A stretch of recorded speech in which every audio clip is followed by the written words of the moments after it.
Hey, what's up guys, it's DarkArmedDuelist, and today I'm going to be doing a Cyber Angel deck profile. Now this deck is a really interesting deck that was actually played by Alexis Rhodes in the Yu-Gi-Oh! 5, or not Yu-Gi-Oh! 5Ds, Yu-Gi-Oh! GX anime. Really good deck, really awesome deck. It was actually played by her in, I believe she played it in GX a little bit, and she also played it in Arc V, which is really cool. I really thought that was awesome the way they did Arc V, where they actually had characters from the previous animes and the current anime, and they kind of fused it together, and it was really awesome. So if you guys haven't seen that, you should totally check it out. Before you get into this deck profile, don't forget to like, comment, subscribe, hit that bell down there so you can become part of the notification squad, and let's get straight on into this deck profile. So this deck is actually really fun. It's a really actually good deck profile, or it's a really good ritual deck. So we're going to be first off playing 3 copies of Cyber Angel Benton.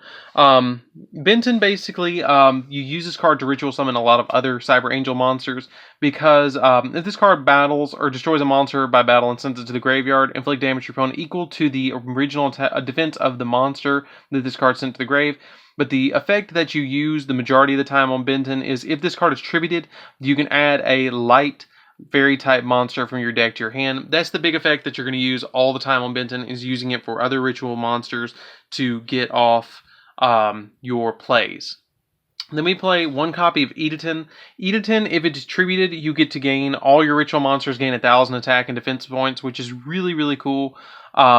And it's not until the end phase, it's permanent on them, which is nice. It's really easy to actually recycle these and add them back to your hand, so that's why we only play 1 copy of Edaton.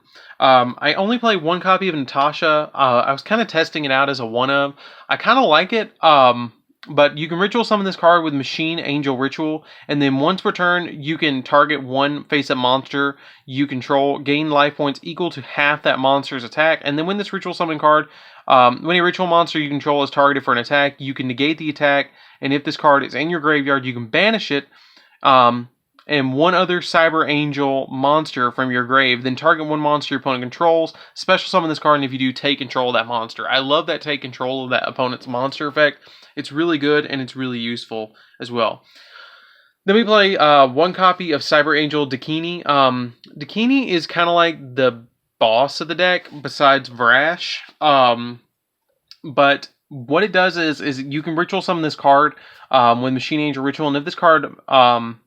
if this ritual summon monster, you can make your opponent send 1 monster from they control to the grave, their choice, which is really cool because it doesn't target, they just have to send 1.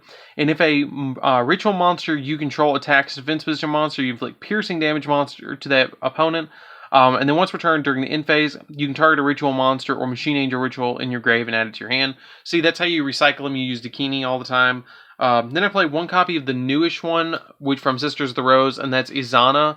I think Izana's artwork is just gorgeous. Like, I absolutely love the color scheme that they use for her. She's a good monster as well. Like, her effect is that you can ritual summon her with a Machine Angel Ritual, and if this card is ritual summoned, you can make your opponent send 1 spell or trap card they control to the grave. And when this card attacks, destroys an opponent's monster at battle and sends it to the grave, you can activate this effect.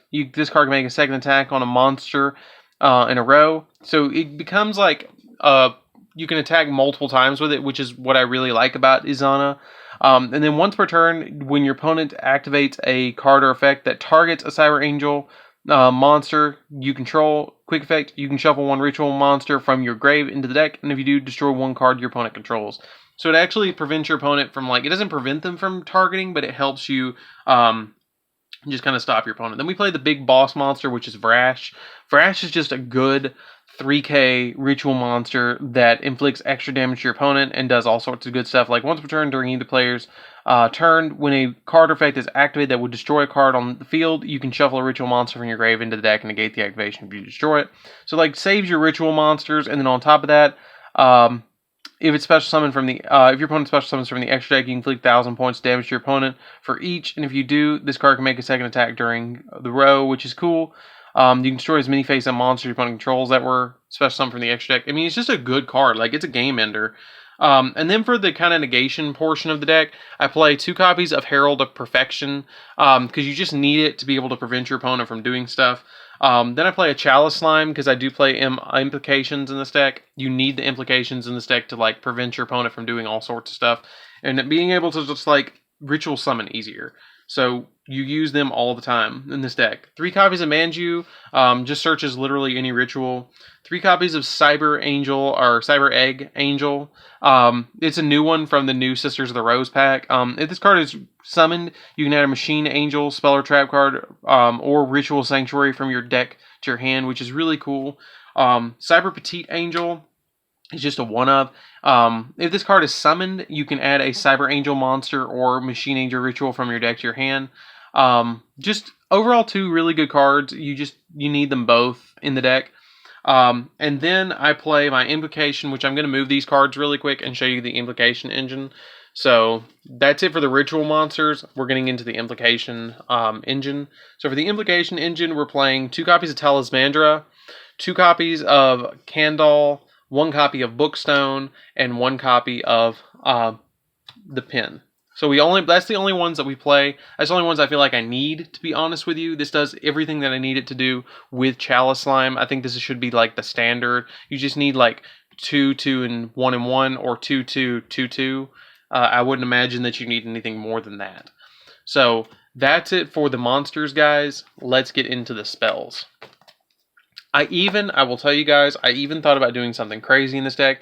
Because of the Implication spell, it lets you ritual summon literally any monster. I thought about throwing in 1 copy of Chaos Max just to see if I could summon it, because it's just really big. I didn't. I'm going to playtest around with that and see if I can do like Chaos Max Cyber Angels. I thought that would be really cool, but I haven't yet. So then I played 2 copies of the Incarnated Machine Angel.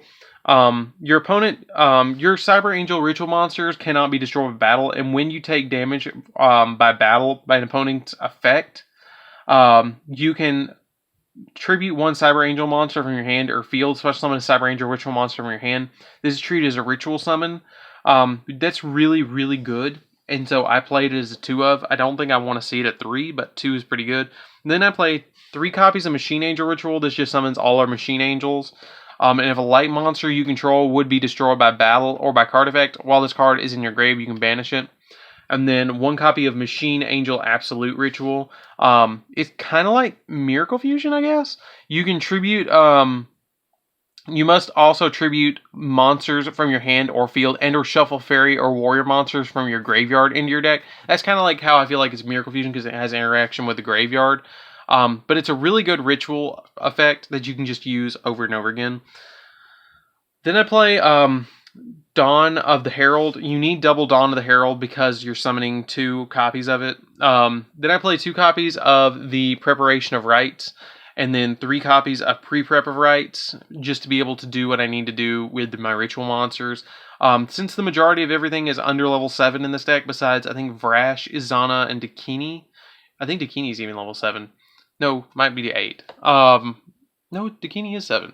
So you can add back all those monsters off of your pre-preps, and then not pre-prep, but Preparation of Rites. Pre-prep is used to add Dawn of the Herald and Herald of Perfection. And then I play 3 copies of Ritual Sanctuary because it assists so much in this particular deck. So that's it for the main deck, guys. I don't play any traps in this deck at all.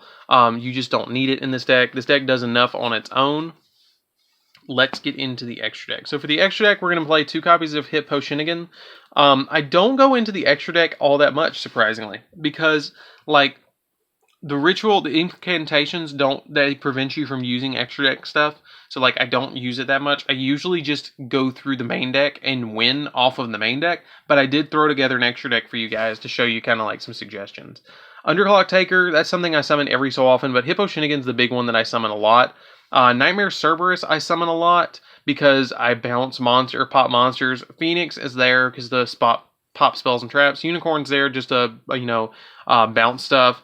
Summon Sorceress, I don't make this all that often. If you want to put something else in here for Summon Sorceress, be my guest. Topologic Trispania, this is good for popping back row. Yugioh is kind of there. Borreload, I make it quite often. Or sometimes, I make Borreload sometimes. I make Borrelsword sometimes.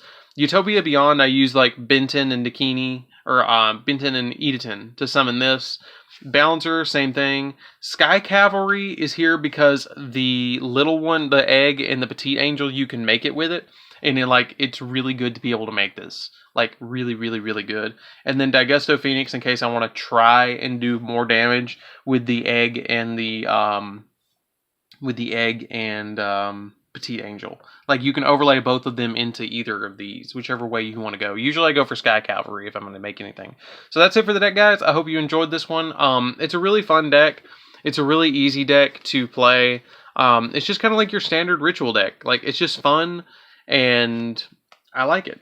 So anyways, guys, this is DarkArmedDuelist. Don't forget to like, comment, subscribe. Tell me what you think of this deck profile down in the description below. And you know what? If you want to play Perfection, Herald of Perfection, just remember, just say no.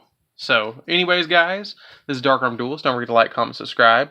Hit that bell down there so you can become part of the notification squad. And I'll see you guys in the next video. See you around, guys.